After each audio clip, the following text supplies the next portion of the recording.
Attorney general خالد جاوید خان نے کہا کہ تمام وکلاء کل دلائل مکمل کر لیں تو پرسوں مجھے موقع دیا جائے۔ اس پر جسٹس اعجاز الاحسن نے ریمارک دیے کہ وقت کم ہے لیکن جلد بازی میں فیصلہ نہیں کرنا چاہتے۔ چیف جسٹس عمر عطا بندیال نے کہا کہ نگراں حکومت کا قیام اس کیس کی وجہ سے رکا ہوا ہے، کوشش ہے کہ ہم کل فیصلہ سنائیں۔ بلا شبہ ملک میں مستقبل کی سیاست اور حکومت کا دار و مدار سپریم کورٹ کے فیصلے پر ہے۔ تمام سیاسی قوتیں سپریم کورٹ اور ریاستی اداروں کی جانب دیکھ رہی ہیں۔ آج اپوزیشن کی جانب سے شہباز شریف نے عسکری قیادت سے غداری کی تحقیقات کا مطالبہ بھی کیا۔ چونکہ آج پوری قوم کے سامنے اس عمران نیازی نے پارلیمان کے 197 ممبرز کو غدار قرار دلوایا ہے ڈپٹی اسپیکر کی رولنگ کے ذریعے، تو میں آج مطالبہ کروں گا جنرل باجوہ سے، میں آج مطالبہ کروں گا D G I S I سے، جو نیشنل سیکورٹی کونسل کے ممبر ہیں، کہ اگر خدا نہ خواستہ ہم نے غداری کی ہے تو پھر یہ ثبوت قوم کے سامنے لے آئیں اور عدالت عظمیٰ کے سامنے یہ الزام، یہ ثبوت لے آئیں۔ کیا نیشنل سیکورٹی کونسل میں جو منٹس پاس ہوئے جس میں باہر کی بین الاقوامی سازش اور اپوزیشن کا کوئی رول ہے، تو پھر خدا را اس بات کو سامنے لے کے آئیں، کیا وہ منٹس انہوں نے سائن کیے گئے، کیا وہ منٹس انہوں نے دیکھے، ویٹ کیے، اور اسٹیبلشمنٹ نے یا جس محکمے نے بھی وہ منٹس بنائے ہیں کیا ان کی اپروول تھی؟ اس اہم ترین کیس کی سماعت اور کس سمت میں آگے بڑھ رہی ہے مقدمے پر اس وقت بینچ کا فوکس نظر آ رہا ہے، ان تمام موضوعات پہ بات کریں گے۔ ہمیں جوائن کر رہے ہیں بیرسٹر صلاح الدین احمد، پٹیشنر ہیں سندھ بار کونسل کے اس مقدمے میں اور نامور وکیل بھی ہیں۔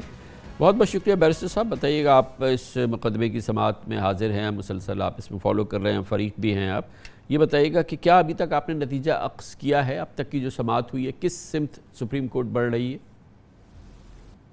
دیکھیں، آج مخدوم علی خان صاحب نے اور رضا ربانی صاحب نے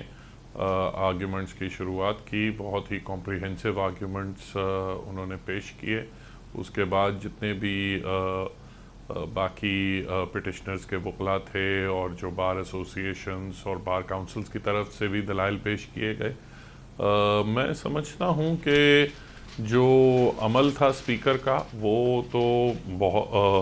بظاہر تو بالکل غیر آئینی لگتا ہے۔ اب باقی معاملہ سپریم کورٹ کے ہاتھ میں ہے۔ مجھے لگتا ہے کہ شاید کل تک یا زیادہ سے زیادہ پرسوں تک اس میں فیصلہ سنا دیا جائے گا۔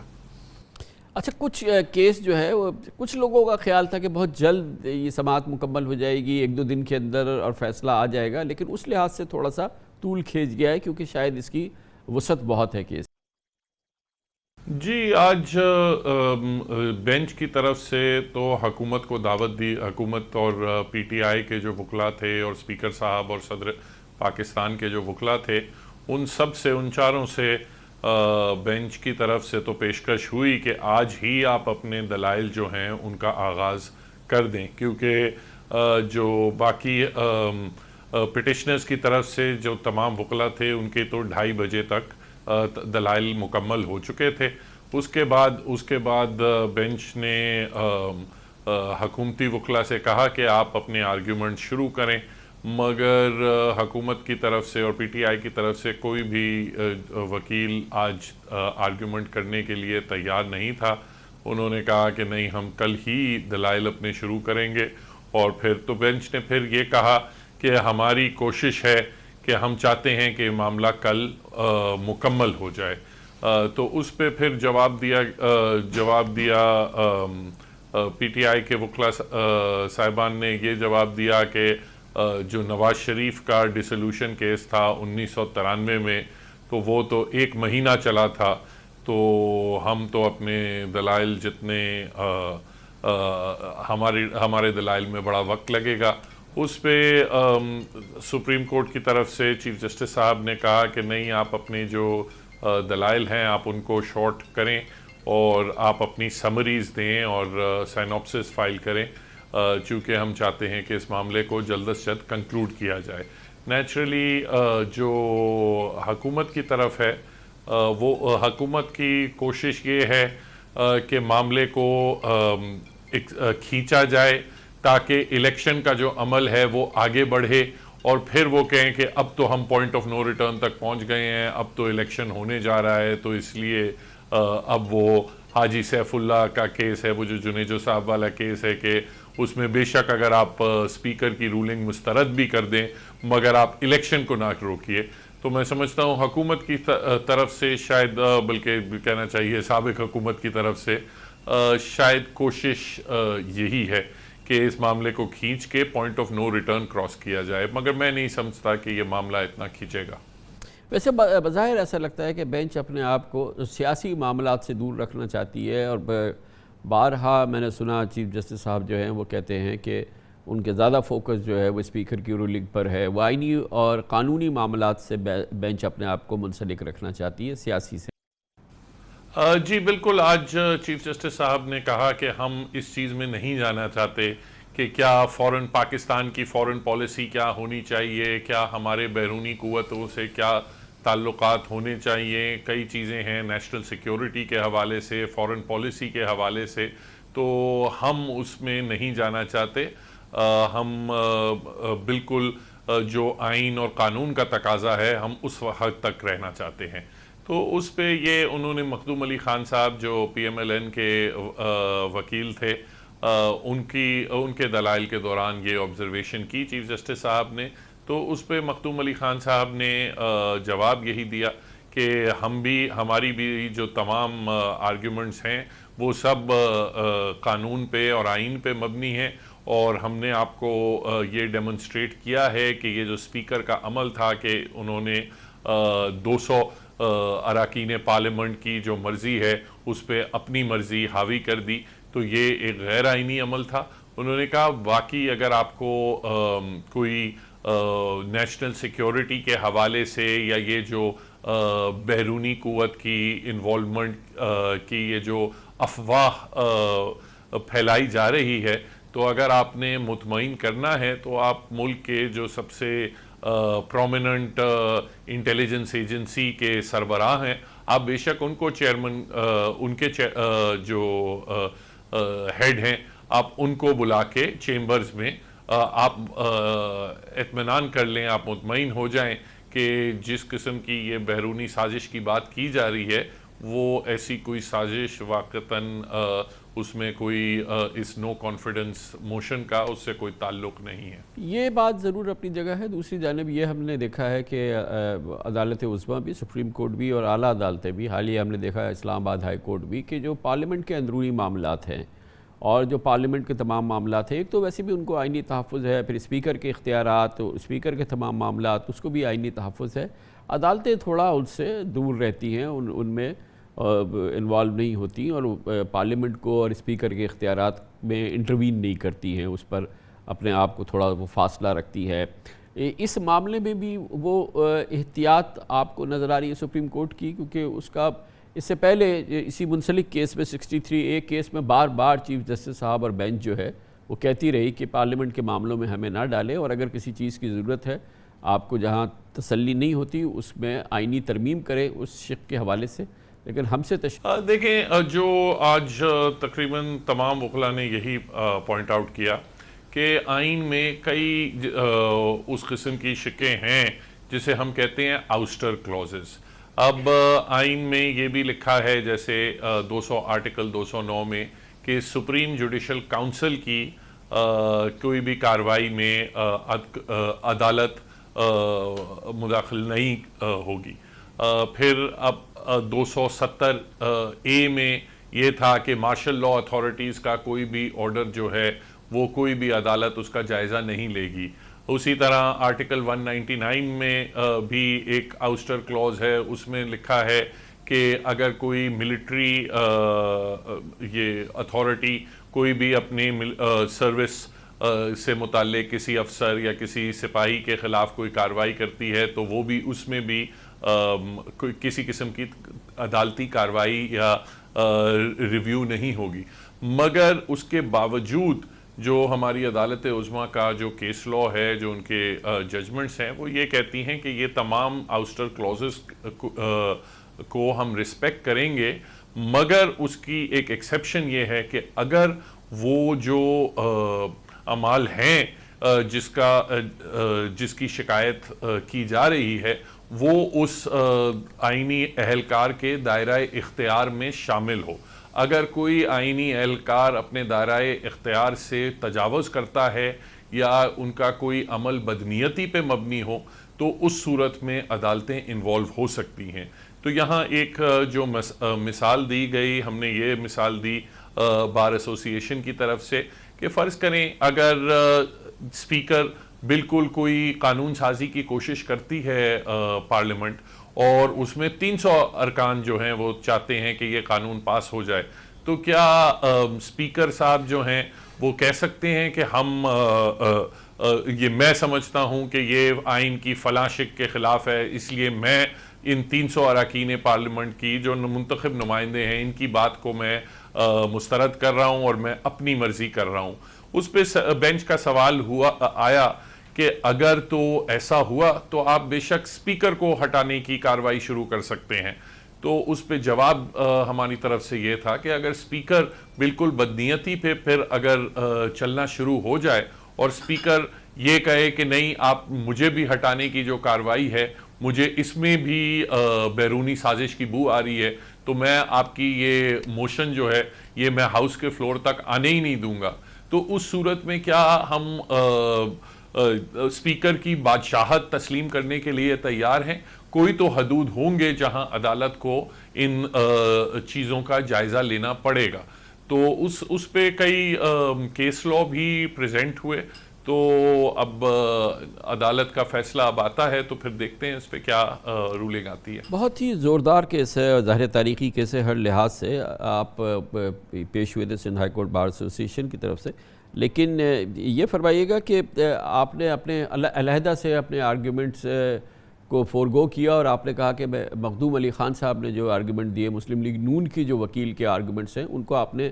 اڈاپٹ کیا. ایک طرح سے جو مسلم لیگ نون کے وکیل کے جو فرمودات ہیں یا جو آرگیومنٹس ہیں دلائل ہیں وہ آپ نے کہا کہ میرے بھی یہی ہیں. نہیں، ہماری طرف سے بھی علیحدہ دلائل آئے ہیں. ہم نے تین نکات ایسے پوائنٹ آؤٹ کیے تھے جو کہ سپلیمنٹ کیا ہے ان کی آرگیومنٹس کو. ایک یہ ایشو تھا کہ یہ جو تمام رولنگ آئی ہے اسپیکر صاحب کی یہ ایک پوائنٹ آف آرڈر پہ آئی ہے. پوائنٹ آف آرڈر صرف اس صورت میں ریز کیا جا سکتا ہے کہ اگر کوئی ٹیکنیکل یا پروسیجرل مسٹیک ہو، مگر آپ کوئی آئین یہ نہیں ہے کہ آپ اسپیکر سے کہہ سکتے ہیں کہ آئین کی فلاں شق کی تشریح کر دیں یا فلاں شق کی تشریح کر دیں اور اس کے تحت آپ یہ جو موشن سامنے پیش کیا جا رہا ہے یا یہ قانون جو سامنے پیش کیا جا رہا ہے اس بل کو مسترد کر دیں. یہ پوائنٹ آف آرڈر کے زمرے میں نہیں آتا. تو اس لیے اسپیکر صاحب نے جب ایک ایسا پوائنٹ آف آرڈر آیا جو ان کے دائرہ اختیار سے باہر تھا، جو پوائنٹ آف آرڈر کے لیمٹس سے باہر تھا جو رول 17 میں ڈیفائن کیا گیا ہے، تو جب اس قسم کا پوائنٹ آف آرڈر ریز ہوا تو اسپیکر صاحب اس کو انٹرٹین نہیں کر سکتے تھے اور ان پہ یہ لازم تھا کہ وہ ریزولوشن کو ووٹنگ کے لیے پیش کرتے. بہت بہت شکریہ جناب بیرسٹر صلاح الدین احمد ہمارے ساتھ موجود تھے. سپریم کورٹ آف پاکستان میں تاریخی کیس، تاریخی سماعت اور اس میں سندھ ہائی کورٹ بار کو ریپرزینٹ کر رہے ہیں جناب بیرسٹر صلاح الدین. کا برشا بریک اس کے بعد ذکر کریں گے. دیکھنا یہ ہے کہ سپریم کورٹ آف پاکستان کیا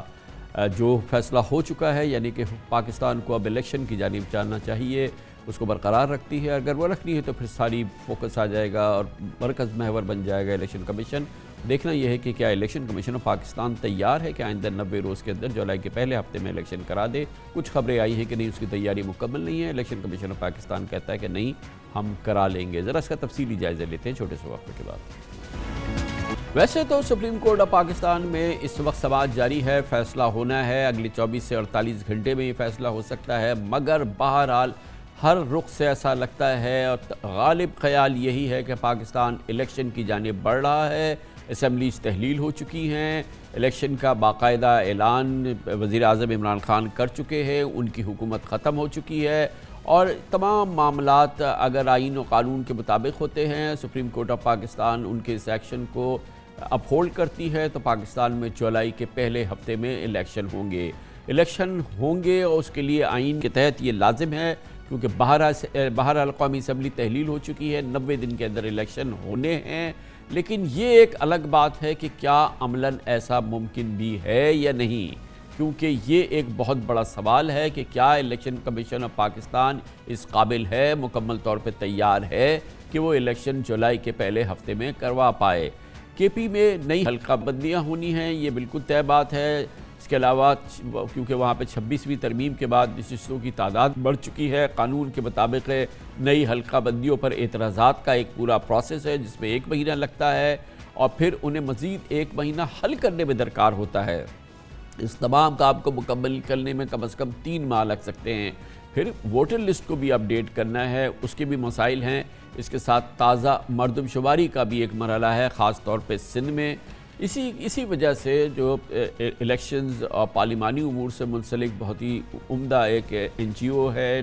نان گورنمنٹل آرگنائزیشن تنظیم free and fair election network FAFEN, نے کہا ہے کہ ملک میں قبل از وقت انتخابات کے انعقاد پر متعدد آئینی، قانونی اور آپریشنل چیلنجز ہیں، اور یہ بہت ہی سنگین چیلنجز ہیں جس کی وجہ سے بہت ہی مشکل ہے، تقریباً ناممکن ہے کہ الیکشن کمیشن آف پاکستان جولائی کے پہلے ہفتے میں الیکشن کروا پائے۔ جو مسائل ہیں اس کی نشاندہی فافن نے اپنی سپورٹ میں کی ہے۔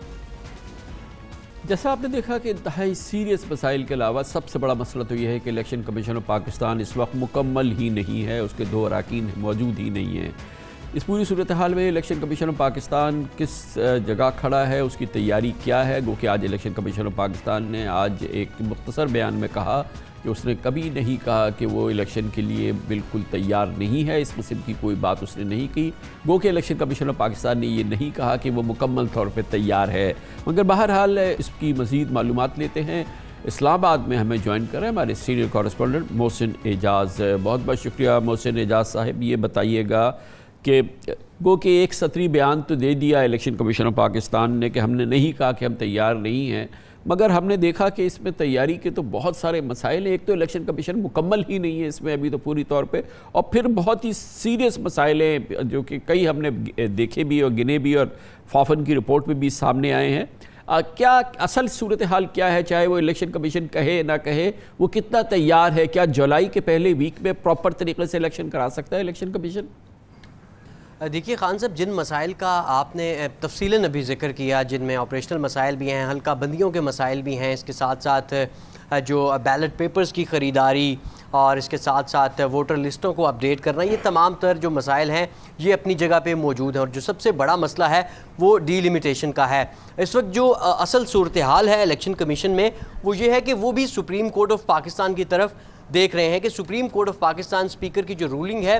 اس کے اوپر جو نوٹس لیا گیا ہے از خود، اس کے اوپر کیا فیصلہ سناتی ہے، اور الیکشن کمیشن اس سلسلے میں ٹوٹلی اب سپریم کورٹ آف پاکستان کی طرف ہی دیکھ رہا ہے۔ اگر دیکھا جائے کہ تیاریاں ان کی ہیں یا نہیں، تو تیاریاں تو اس وقت دکھائی نہیں دے رہی، کیونکہ خاصی مشکلات ہیں، بہت زیادہ چیلنجز کا سامنا ہے الیکشن کمیشن کو۔ لیکن ہماری جب بات ہوئی الیکشن کمیشن حکام کے ساتھ، ایک ٹاپ آفیشل کے ساتھ، تو ان کا یہ کہنا ہے کہ اگر سپریم کورٹ نے کہا اور ہمیں الیکشن کرانے پڑے تو پھر ہم الیکشن آئین کے آرٹیکل 224 کے تحت الیکشن کرانے کے پابند ہیں، پھر چاہے جتنی بھی مشکلات ہوں، جتنے بھی چیلنجز ہوں، مقررہ وقت کے اندر الیکشنز کروا دیے جائیں گے۔ اور اس سلسلے میں جو سب سے بڑا مسئلہ ہے حلقہ بندیوں کا، ان کے اوپر اعتراضات دائر ہونے کا، اس کو بھی کوشش کر کے جو 1 ماہ کا اعتراضات کا وقت ہے اور پھر 1 ماہ اس کے اوپر اعتراضات کو حل کرنے کا، اسے کوشش کر کے کم کیا جائے گا، اور اسی طرح جو دیگر چیلنجز ہیں ان سے بھی نمٹنے کی پوری کوشش کی جائے گی۔ الیکشن کمیشن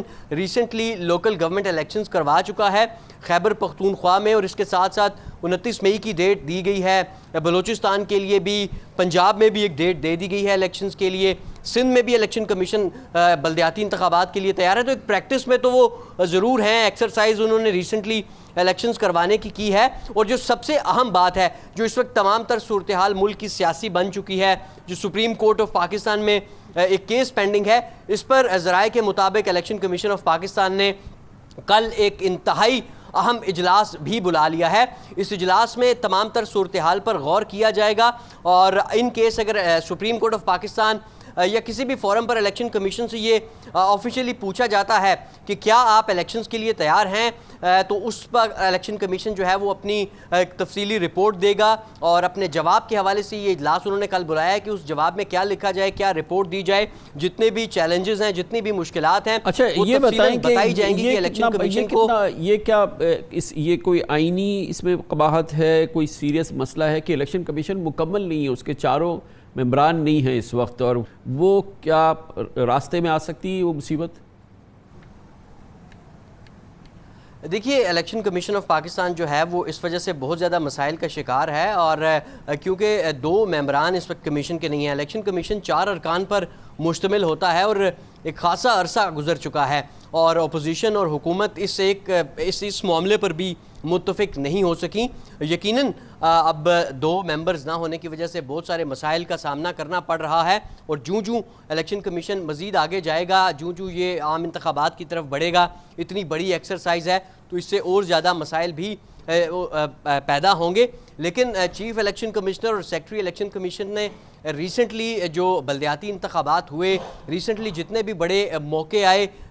اس موقع پر انہوں نے یہ ثابت کیا کہ وہ تمام تر اہلیت تو رکھتے ہیں، لیکن جو مسائل ہیں، جو چیلنجز ہیں، جو مشکلات ہیں، وہ بھی اس دفعہ اتنی ہی بڑی ہیں، اور جو اس وقت بہت شکریہ، بہت شکریہ محسن اعجاز ہمارے ساتھ اسلام آباد سے موجود تھے۔ کمرشل بریک لے لیتے ہیں، پھر اس پہ ذرا اور تفصیل سے بات کرتے ہیں۔ فافن کے سربراہ مدثر رضوی ہمارے ساتھ ہوں گے، وہ ہمیں تفصیل سے بتائیں گے کہ کیا آپریشنل اور سیریس ترین مسائل ہیں جن کو کہ عبور کرنا الیکشن کمیشن کے لیے ضروری ہے، اور شاید اس وقت بہت مشکل ہے۔ چھوٹے سے وقفے کے بعد ویلکم بیک۔ وقفے سے قبل ہم ڈسکس کر رہے تھے کہ کیا الیکشن کمیشن آف پاکستان تیار ہے، اگر سپریم کورٹ آف پاکستان سے اشارہ ملتا ہے تو الیکشن کرانے ہوں گے جولائی کے پہلے ہفتے میں، اور اس کے لیے تیاری کتنی ہے؟ بظاہر یہ لگتا ہے کہ الیکشن کمیشن کے سامنے کئی مشکلات ہیں، حلقہ بندیاں، نئی حلقہ بندیوں کے معاملے ہیں، پھر اس کے علاوہ ووٹرز لسٹ کے اپڈیٹ کرنے کے مسائل ہیں، اور اس سے منسلک کئی دوسرے مسائل ہیں۔ سندھ میں مردم شماری کے لیے کا بڑا شدید مطالبہ ہے، اور اس کے لیے تیاریاں بھی جاری ہیں۔ یہ تمام معاملات میں کیا واقعی ایک پراپر، صاف،